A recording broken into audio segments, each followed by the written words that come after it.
네, 반갑습니다, 여러분. 잘 지내셨어요? 네. 네, 반갑습니다. 오늘 10번째 강의네요. 오늘 교회 구성원과 제자도 시작할 텐데, 우리 같이 기도하고 시작하도록 하겠습니다. 하나님 아버지, 참으로 감사드립니다. 저희에게 하나님의 진리의 말씀, 생명의 말씀을 좀 더 깊이 다룰 수 있고 깨달을 수 있는 시간 주셔서 너무나 감사합니다. 특별히 오늘 교회의 구성원, 성도, 그리고 제자도에 대해서 같이 배울 텐데 우리 귀한 영혼들을 우리가 어떻게 바라봐야 할지 어떻게 우리가 그들을 사랑해야 될지 돌아보는 시간 되게 도와주시고 특별히 나 자신부터 하나님 앞에 어떤 성도로 서야 할지를 깊이 깨닫는 시간 될 수 있도록 인도하여 주시옵소서. 주님께서 처음 시간부터 마치는 시간까지 함께 하시고 현장에 있는 분뿐만 아니라 또 LMS를 통해서 하나님의 말씀을 같이 듣고 수업 듣는 우리 모든 원우들 한결같이 주님께서 사랑하여 주시고 인도해 주셔서 하나님 큰 은혜를 허락하여 주실 줄 믿습니다. 모든 것을 주님께 맡겨드립니다. 영광 받아 주옵소서. 감사드리며 예수님 이름으로 기도합니다. 아멘. 자, 오늘 10번째 교회 구성원과 제자도에 대해서 같이 보도록 할 텐데요. 우리가 이제 10번, 11번에 관계된 걸 오늘 2시간을 하나로 묶어서 하도록 하겠습니다. 자, 우리 저번 시간에 배운 거 한번 리뷰를 해보고 또 해보도록 할까요? 자, 1번 읽어보겠습니다. 시작.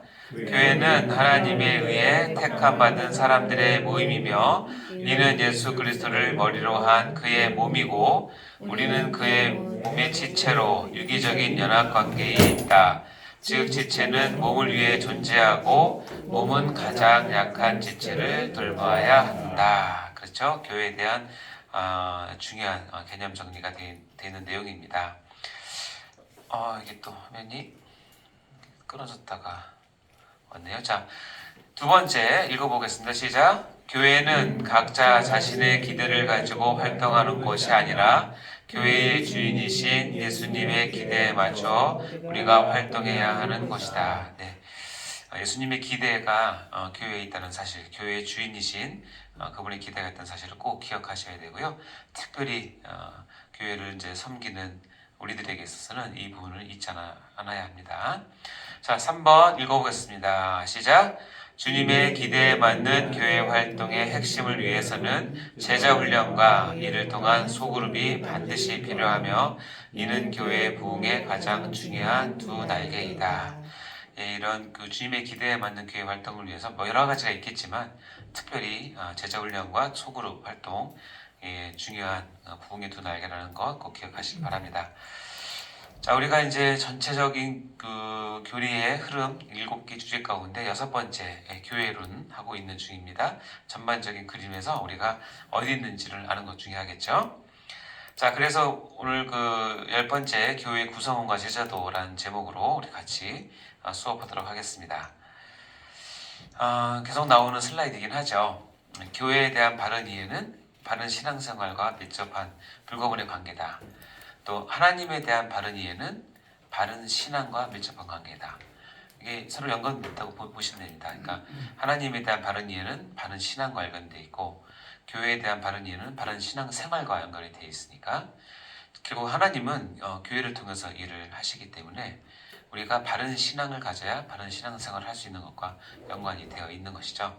서로 불가분의 관계라는 것을 꼭 기억하시고 특별히 우리가 교리를 배우는 중에 교회에 대한 이해는 여러분 반드시 잘 아시고 여러분 스스로 많이 이런 부분에 대해서 경험도 하시고 숙지하시기 바랍니다. 자, 특별히 오늘은 교회에서 이제 구성원과 제자도에서 배울 텐데요. 여러분 이런 말 아십니까? 인사가 만사다. 들어보셨습니까?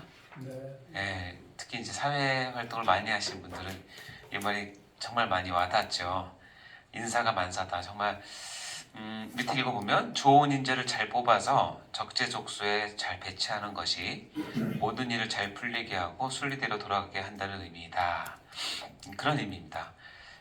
이거는 그 교회뿐만 아니라 사람이 모이는 모든 모임에서 공동체에서는 아마 공통적으로 해당되는 문제의 진리이기도 한 것 같습니다. 저도 병원을 20년 넘게 경영을 하면서 인사가 만사다라는 것을 정말 절감을 합니다. 정말 좋은 직원, 그야말로 이제 뭐 내 마음에 잘 맞기도 하지만 교회 전체 분위기나 특히 환자들에 대해서 이렇게 잘 해주는 직원이 들어오면 정말 너무 좋아요. 다들 편해하고 환자들도 만족해하고 또 환자들 칭찬도 받으니까 병원 분위기도 좋아지고 또 그런 사람들을 또 우리가 제가 또 잘 해서 또 적당한 위치에 어떤 직임을 주고 또 책임을 지우게 하면 또 너 열심히 일하고 거기에 맞는 또 보상을 해주면 병원이 정말 잘 돌아가서 저 인사가 만사인 걸 정말 느껴집니다. 근데 반대 경우도 있는 거 아시죠? 예, 분명히 면접 때는 잘할 것 같아서 뽑았는데 기대에 못 미치거나 특별히 원장이 제 마음을 잘 몰라준 사람이 있어요. 예를 들어서 이제 저는 환자가 늦게 오더라도 꼭 잘 봐서 보내는 게 마음이 편한데 어떤 직원들은 자기 이제 퇴근 시간 다 됐을 때 오는 환자들에 대해서는 저는 그거 너무너무 싫거든요. 너무너무 싫은데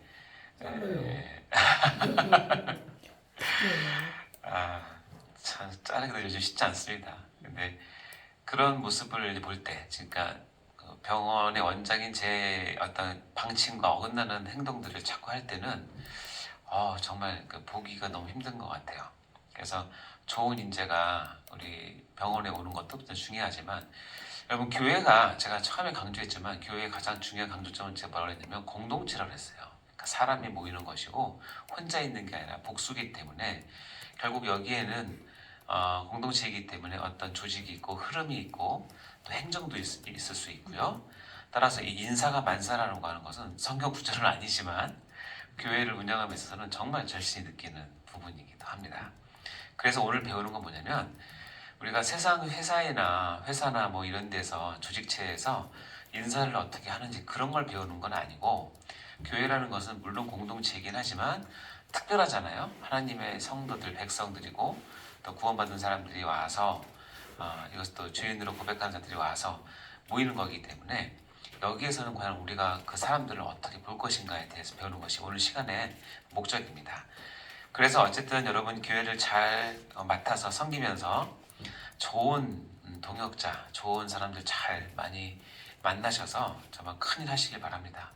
그리고 내가 좋은 사람 만나겠다는 것보다 먼저는 내가 저분에게 좋은 동역자, 팔로워로 잘 따르겠다는 마음이 먼저 중요한 것 같아요. 그러면 나중에 여러분에게 좋은 동역자가 또 다시 붙습니다. 자, 그래서 오늘은 전체적인 거는 첫 번째는 교회 구성원, 성도란 무엇인가에 대한 성경적인 개념, 또 예수님께서 교회 주인으로서 인사 관리를 어떻게 하시는지에 대한 부분을 볼 거고, 두 번째는 그 성도들 가운데 특별히 하나님께서 교회의 어떤 중요한 일을 위해서 제자도, 즉 제자들이 따라 사는 도에 대해서 우리가 성경에 나온 대로 우리가 보도록 할 텐데요. 먼저 교회 구성원에 대해서 보겠습니다. 자, 교회 구성원에 대한 거는 교회 보면 서론이 있고요. 자, 잘못된 성도 개념이 무엇인지, 반면에 주님께서 성도를 바라보는 견해가 무엇인지, 그러면 성도라고 이름 붙여진 사람은 어떤 삶을 살아야 되는지, 그리고 이 삶을 회복하기 위해서는 우리는 무엇을 해야 되는지 5가지 순서로 보도록 하겠습니다. 먼저 서론을 보면 교회도 금방 말씀드린 것처럼 공동체, 사람의 모임이기 때문에 결국 인적 자원이 가장 중요합니다. 절실히 느끼시죠? 그래서 교회 구성원을 우리가 이제 성도라고 부르죠. 그리고 이것을 이제 조금 더 한다면 교회 인적 자원이기도 합니다. 즉 교회를 움직이는 가장 중요한 자원이 있죠. 뭐 재정적인 자원도 중요하고 또는 프로그램이나 여러 가지 어떤 가지 그 기획 이런 것도 중요하지만 그것을 움직이는 것은 결국 사람이기 때문에 교회 인적 자원을 다루는 것이죠. 그래서 우리는 이제 성도라는 입장에서 보는 건데요. 자, 성도를 보는 견해차가 여러 가지가 있는데 크게 2가지가 있습니다. 첫 번째는 뭐냐면 내가 이제 교회에 오는 이 성도들을 단순히 예배를 보러 오는 참석자 정도로 성도를 바라보는 관점이 있는가 하면 또 하나의 관점은 그렇게 오는 성도들을 저분이 세상과 싸우며 주의 일을 하는 그리스도의 군사라라고 보는 관점이 있어요. 첫 번째 관점은 이거예요. 단순히 예배를 보러 오는 참석자이기 때문에 우리는 늘 신경 씁니다. 2부 예배, 3부 예배 때는 몇 명이 왔는지, 저녁 예배는 몇 명이 왔는지, 수요 예배나 뭐 금요 기도회는 몇 명이 왔는지 이제 숫자로 세죠. 저는 꼭 그게 잘못됐다는 것이 아니라 단순히 우리가 맡고 있는 성도들을 예배에 참석하고 그 자리에 나와서 자리를 지켜주는 사람 정도로만 보면 한계가 있다는 거예요. 그거까지는 부족하다는 얘기죠. 그래서 단순히 어떤 프로그램이나 예배에 참석해주면 잘하는 것이고 거기에서 그치면 더 이상 발전이 없는 건데, 그때 우리가 교회에서 배울 때 교회론에서 지상교회에서 이제 전투적 교회를 배웠잖아요. 거기서 한 성도 한 성도는 교회에서 무장을 해서 세상에 나가서 싸우면서 주의 일을 하고 하나님 나라를 확장시키는 한 사람의 군사, 병사라고 우리가 본다면, 이렇게 오는 성도 한 사람은 정말로 귀한 사람들이에요. 그리고 그 사람 우리가 책임지고 다시 재무장하고 회복시켜서 다시 또 세상에 나가서 군사로서 일을 하게 하는 것이 교회의 일이겠죠. 그래서 성도를 보는 견해의 차이에 따라서 교회가 준비하는 것이 달라요. 예를 들어서 교회 행사를 본다면 이겁니다. 1번 관점에서 보면 이 행사에 몇 명이 동원돼야 될지, 누가 와야 될지, 이런 프로그램이나 인원수를 우리가 보면서 짜지만, 2번 관점으로 성도를 보면 교회 행사를 치름에 있어서 교회 행사가 잘 치러지는 것보다 더 중요한 건 뭐냐면, 거기에 참석하는 사람들이 교회 행사를 통해서 하나님과 어떤 관계를 맺어야 되는지, 거기서 무엇을 배워야 되는지, 또 거기서 혹시라도 우리가 부주의 가운데 상처를 입은 사람이 있지 않는지, 이런 관점에서 보는 거죠. 마치 군사를 우리가 관리하듯이. 그러니까 교회 행사 자체를 위해서 있는 것이 아니라 거기에 동원되는 한 사람 한 사람을 이렇게 귀한 하나님의 전투를 하는 군사로서 관리하고 다루고 재무장시켜서 이렇게 내보내는 그 일을 하게 되는 것이죠. 그래서 우리가 전에 읽었지만 디모데후서 2장 3절 읽어볼까요? 시작. 너는 그리스도 예수의 좋은 병사로 나와 함께 고난을 받으라. 그래서 우리 성도들을 좋은 병사, 군사로 우리가 여기는 것입니다.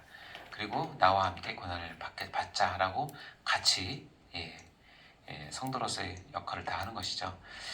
자, 이런 반면이 있는가 하면 이제 우리가 교회 구성원들을 보는 이제 잘못된 성도 개념들이 있는데, 이 성도 개념 잘못된 것에는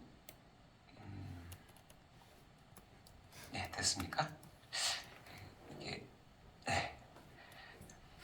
자, 여기 보시면 이 5가지 잘못된 개념들이 있는데 간단히 소개하면 우리의 모습이기도 하고 또 우리가 이제 흔히 만나는 모습인데요. 5개인데, 주일 신자, 썬데이 크리스천이라고 불리기도 하고, 주일 도둑들, 잠자는 그리스도인들, 성도가 교회의 주인이라는 개념이 잘못됐다는 뜻이고요. 성도를 목회를 위한 도구라는 개념도 잘못됐다는 뜻이에요. 자, 한 개씩 보도록 할까요? 자, 이 잘못된 성도 개념으로 가지고 있는 성도들은 이겁니다. 첫 번째는 주일 신자, 썬데이 크리스천 들어보셨어요? 주일 신자는 그야말로 이제 주일에 의무적으로 일어나서 오늘 예배 있는 날이네 하고 예배에 참석을 합니다. 뭐 다행이죠. 근데 중요한 건 뭐냐면, 예배에 참석할 때는 신자 같지만 예배 끝난 후에 이제 교회에서 파에서 돌아가면 자기가 신자인 거를 인식하지 않는 거예요. 즉 주일에만 신자인 거예요. 월요일부터 토요일까지는 역시 내가 주인이고 내가 일을 해야 되고 내가 뭘 해야 되고 내가 하는 일에 방해가 되는 모든 일은 적으로 여기는 그런 삶을 살다가, 희한하게 그런 사람들도 주일은 예배 드려야 된다는 개념은 있어요. 그래서 옵니다. 저도 썬데이 크리스찬 출신이에요. 한동안은 정말 교회 왔다 갔다만 했지 은혜 받거나 거기서 뭐 봉사를 하거나 그런 일은 없었는데, 은혜 받고 나서 보니까 그 시간이 너무 아깝더라고요. 그러니까 실은 이 썬데이 크리스찬은 크리스찬이라기보다는 밑에 보면 종교인이 많은 거예요. 그러니까 의무적으로 이렇게 주의를 지키려고 하는. 근데 뭐 이런 사람 중에서 이제 우리가 교육하고 은혜 받고 또 그 가운데 하나님께서 만지시면 이제 드디어 이제 여기서 제자가 되고 성도가 되잖아요.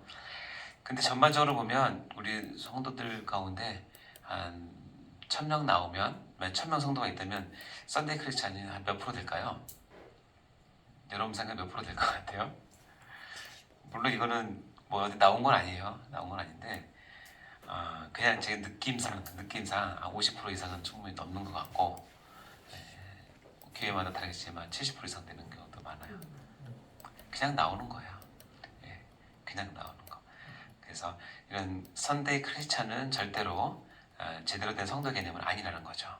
이런 사람들이 많은 교회일수록 무력한 주일 군중들이라고 표현하는 그런 교회가 될 수 있는 거죠.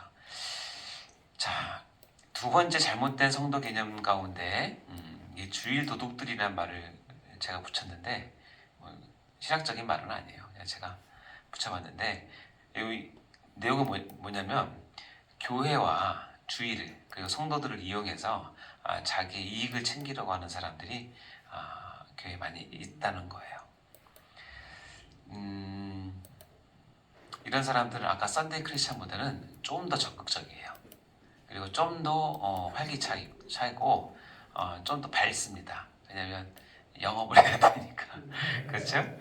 예, 그래서 이런 사람들은 다른 사람 환심을 사기 위해서 커피도 잘 쏘고 간식도 잘 쏘고 모임에 가면 역주도 하려고 하고 그런데 목표가 교회라고 하는 그 거룩한 공동체 그리고 그 안에 성도라고 하는 개념으로 그 사람들을 만나는 것이 아니라 아까 얘기했지만 자기 어떤 유익을 위해서 생각하기 때문에 종국에는 이 유익을 만나는 쪽으로 갑니다.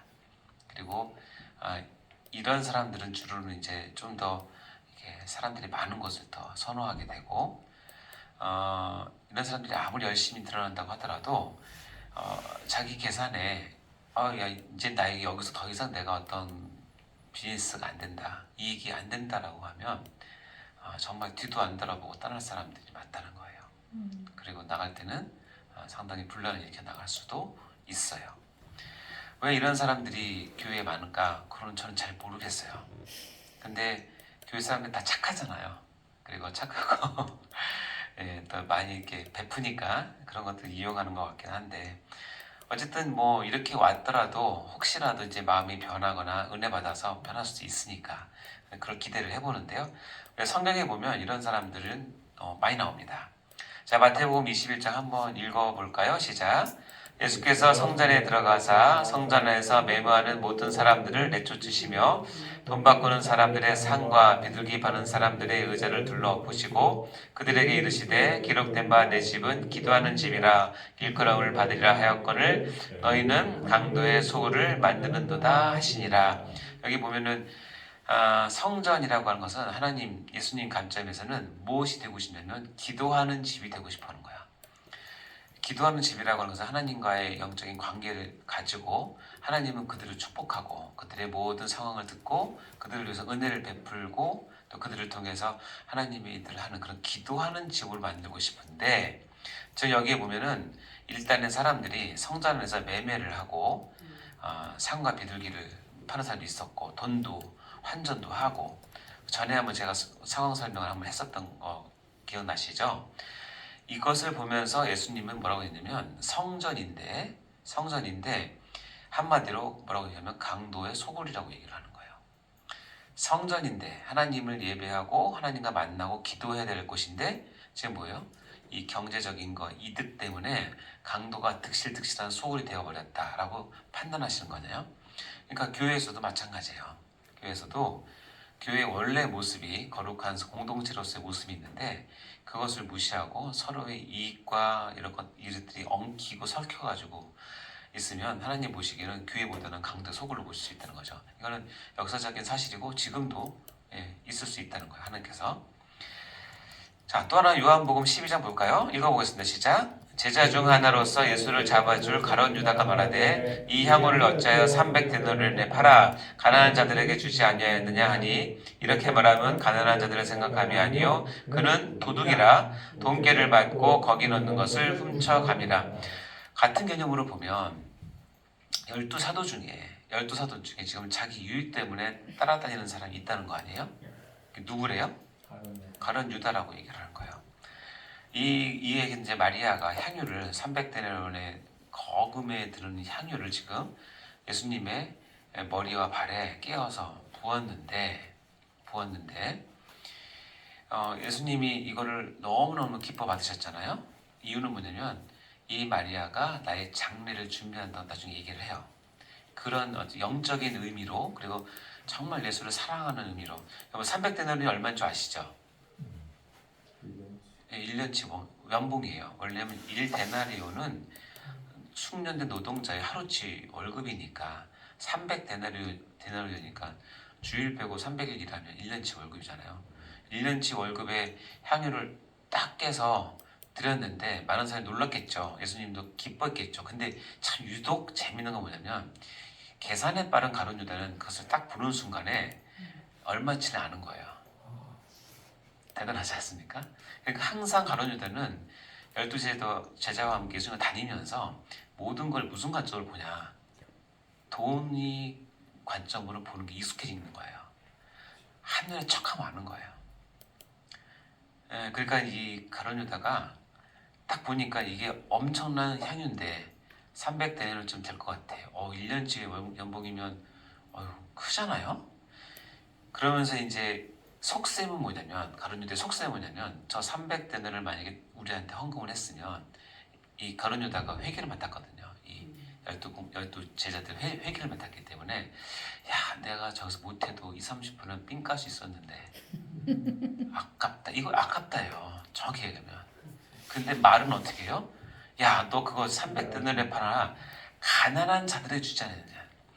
생각은 지금 어떻게 해요? 자기가 그 공금을 삥깔 생각하고 있었는데 말을 못하니까 가난한 자들을 들먹이면서 야, 그렇게 하는 게 좋지 않겠냐라고 하는 거죠. 근데 성경은 굉장히 날카롭습니다. 뭐라고요? 그가 이렇게 말하는 것은 가난한 자들의 생각함이 아니고 뭐라고요? 그는 도둑이라고 얘기하는 거예요. 그러니까 우리가 교회에서 자기의 경제적인 유익, 여러 가지 유익을 위해서 하는 사람들 말은 얼마나 잘하는지 아세요? 담임 목사님을 위해서, 교회를 위해서, 부흥을 위해서, 우리 전도단을 위해서, 우리 교육부서를 위해서 하겠다고 하지만 그 마음의 중심에는 뭐냐면 모든 게 계산적이에요. 그리고 거기서 내가 얻은 유익을 딱 계산합니다. 그런데 하나님은 그 사람들 사도로 보지 않고 도둑이라고 본다는 거예요. 이런 사람이 교회에 많으면 어떻게 될까요, 여러분? 혹시 여러분은 어떻습니까? 그래, 돈깨를 맞고 거기 넣은 걸 훔쳐갔기 때문에 가룟 유다의 이 행동은 이 말씀을 통해서 3년 동안 무슨 짓을 했는지 대략 눈에 보입니다. 근데 예수님은 다 아시는데도 돌아올 때까지 기다려 주시는 거죠. 혹시 여러분도 기다릴지 몰라요? 자, 이제 주일 도둑이라는 개념을 아시겠죠? 근데 여러분, 이런 신자들이 여러분에 있을 때 정말 사랑하셔야 되고 잘하셔야 됩니다. 그렇다고 드러내놓고 우리가 할 수는 없으니까 기도하면서 그 사람이 중심이 변할 때까지 기도해 주셔야 돼요. 쉽지 않아요. 이런 사람들 한번 묶이면 어렵습니다. 특히 요즘에 다단계 이단계 사업이 많아가지고 특히 큰 교회는 그것 때문에 골머리를 않습니다. 골머리를 진짜로. 이런 거 얘기 안 해도 되게 모르겠는데 제가 들어본 바에 의하면 큰 대형 교회에 예를 들어서 1년에 1000명 정도 전도해서 들어온다고 하면, 좀 믿지 않겠지만 그냥 들은 대로 얘기하면 이 사업에 관계된 사람들이 70-80% 들어온대요. 큰 교회. 네. 그러니까 이게 이 말씀이 성경에 그냥 있는 말씀이 아닌 것 같아요. 그런 가운데 여러분이 지금 목회를 해야 될 거라는 거 꼭 기억하셔야 돼요. 근데 성도들이 그렇게 만약에 되면 교회가 서지 않습니다. 도둑의 구련이 어떻게 쓰겠습니까? 자, 이 주일 도둑들은 단순히 돈에 대한 것만 뿐이 아니에요. 이거는 오히려 이제 여러분처럼 저처럼 이제 사역자인 사람들이 정말 조심해야 될 게 있는데, 돈이 아니라 하나님의 영광을 가로채는 도둑들이 있어요. 이건 더 무서워요. 자, 사도행전 12장 볼까요? 시작. 헤롯이 나를 택하여 왕복을 입고 단상에 앉아 백성에게 연설하니 백성들이 크게 부르되 이것은 신의 소리요 사람의 소리가 아니라 하거늘 헤롯이 영광을 하나님께로 돌리지 아니하므로 주의 사자가 고치니 벌레에게 먹혀 죽으니라. 이 헤롯은 헤롯 대왕의 아니라 헤롯 대왕의 아들 헤롯인데요. 헤롯이 이제 분봉왕이었어요. 그러니까는 이스라엘 전체를 다스리진 않지만 나름대로 이 정치적 수완이 좋아서 이렇게 분봉왕이 있었는데 역사 요세푸스에 의하면 이 헤롯이 두로와 시돈 지역의 그 상인들과 아마 이게 좀 갈등이 있었나 봐요. 갈등이 있어서 아마 좀 타격을 받았나 봐요. 그래서 헤롯이 굉장히 많이 좀 언짢았나 봐요. 그런데 이 두로와 시돈 이쪽은 다 그 무역을 하는 데라서 농업이 별로 없어요. 그러니까 음식을 식량을 이스라엘 헤롯 왕에게부터 받아서 먹고 자기는 장사를 했는데 헤롯 왕이 하루는 이제 화가 났는지 수출을 금지시켰어요. 음식에 대한 수출을. 그러니까 어떻게 돼요? 들어가시던 사람들이 당황했겠죠. 먹는 게 없으니까 안 되니까 장사를 아무리 잘해도. 그러니까 어떻게 되냐면 사절단을 보내가지고 헤롯 앞에 가서 이제 싹싹 비는 거예요. 이해되시죠? 그래서 이제 헤롯이 나를 택해서 왕복을 입고 이 사람들을 이제 만나고 있는 접견을 하는데 나가서 연설을 했어요. 뭐 연설이야 뭐 했겠어요? 내가 얼마나 위대하고 너희들 내가 밥 안 주면 다 죽을 수밖에 없으니까 까불지 마 니네 다 앞으로 잘해라 뭐 그렇게 했겠죠. 근데 요세푸스 기록에 의하면 헤롯이 이날 흰색 요즘 것처럼 백구두 그 흰색 옷을 왕복을 입고 왔나 봐요. 근데 그때 아침 햇살이 쫙 비치면서 이게 반짝반짝반짝한 거예요. 조명빨을 받은 거죠, 쉽게 얘기해서. 그러니까 이 사람들이 그런 조명빨을 반짝반짝 받는 상황에서 이 백성이 연설하니까 이 사람들이 이것은 신의 소리요 사람의 소리가 아니라고 얘기를 한 거예요. 근데 얼핏 보면 이게 모든 왕들도 다 이렇게 했거든요. 실은 뭐 그렇게 크게 될 건 아닌데 사도행전 12장 앞뒤에 보면 교회가 성장하면서 교회가 박해받는 내용이 앞뒤에 다 있어요. 그러면서 그 교회가 하나님의 영광을 위해서 어떻게 희생하고 퍼져가는지 그 내용이 있는데 그 중간에 이 내용이 들어왔거든요. 그러면서 뭐라 하냐면 중요한 건데 헤롯이 영광을 하나님께 돌리지 아니했대요. 헤롯이 영광을 하나님께 돌리지 않았는데 주의 사자가 고치니 뭐예요? 벌레 먹혀 죽었어요. 벌레가 뭘까요 그럼? 이게 뭐냐면 요즘 말하면 회충 같은 거예요. 회충. 요세푸스 기록에 의하면 이거 마치고 바로 복통이 일어나서 3일인가 5일 만에 배가 터져 죽었는데 뭐가 나왔어요? 충들이 왕창 나온 거죠. 근데 요세푸스는 원인을 모르죠. 음식을 잘못 먹은 걸로 다 생각할 거 아니에요. 근데 성경은 뭐라고 기록해요? 영광을 하나님께로 돌리지 아니었기 때문에. 실은 헤롯은 영광을 하나님께 돌릴 만한 의무가 없어요. 하나님의 백성이 아니었던 것 같은데. 그런데 불구하고 굳이 이 말을 넣은 얘기는 뭐냐면 공동체, 특별히 교회 공동체에 있어서는 하나님의 영광을 가로채는 일은 이렇게 중요하다는 것을 암시하는 줄을 말해요. 교회의 주일 도적증 가운데 저는 여러분이 사역자로서 뭐 금전적인 문제 때문에 얽히지 않길 간절히 바라고, 그거보다 더 중요한 건 뭐냐면 금방 얘기한 것처럼 나의 사역을 통해서 올려드릴 하나님의 영광을 마치 내가 한 것처럼 내가 영광 받고 내가 하는 거 정말 조심하셔야 됩니다. 하나님이 정말 싫어하십니다. 혹시 내가 오늘 그랬다 싶으면 집에 가실 때 약국에서 회충약을 꼭 사서 드세요. 그래야 살겠죠? 이건 농담입니다. 헤롯의 이 이야기는 우리에게 정말 중요한 교훈을 주고, 교회가 특히 성도들이 하나님의 영광을 가로채는 주일 도둑이 되면 안 된다는 거 꼭 기억하시기 바랍니다. 다음 거는 두 번째 강의에서 하도록 하겠습니다.